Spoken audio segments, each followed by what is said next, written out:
Ukrainian President Volodymyr Zelensky has said the war with Russia could end sooner than some people think. "I think that we are closer to peace than we think. We just have to be very strong, he said.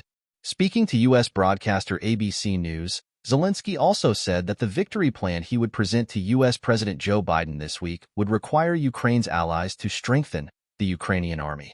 Zelensky said the plan was not about negotiating with Russia, but rather it was a bridge to a diplomatic way out to stop the war.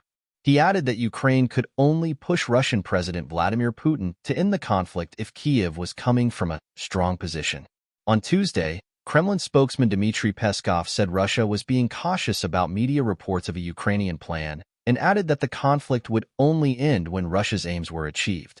Zelensky has long asked Western countries to allow Ukraine to ease restrictions on the use of long-range missiles which could be used to strike deep into Russia, and he is expected to do so again this week as he visits the U.S. On Sunday, Biden said he had not yet decided whether to give Ukraine the green light. Zelensky said the U.S. would need to lead the decision. "Everybody's looking up to Biden, and we need this to defend ourselves," he told ABC. Zelensky will speak at the UN General Assembly on Wednesday and is also due to meet U.S. presidential candidates Donald Trump and Kamala Harris.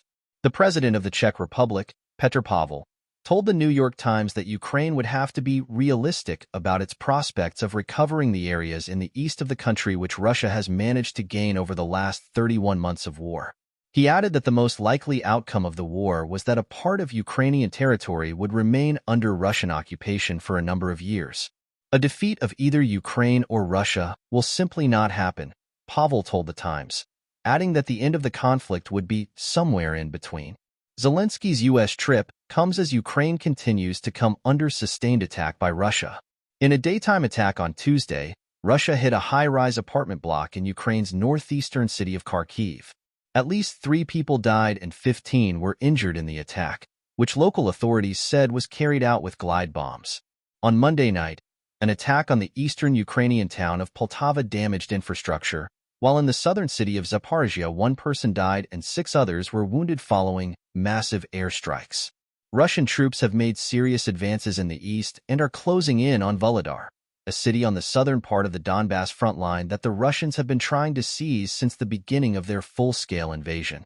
Ukrainian military expert and retired Colonel Konstantin Mashevets warned his fellow Ukrainians they had to be psychologically prepared for the loss of Seladov, Toretsk, and Volodar in the eastern region of Donbass. "I would love to be wrong," he wrote on Facebook, "but from the information I have, this is a very likely scenario of events in the near future."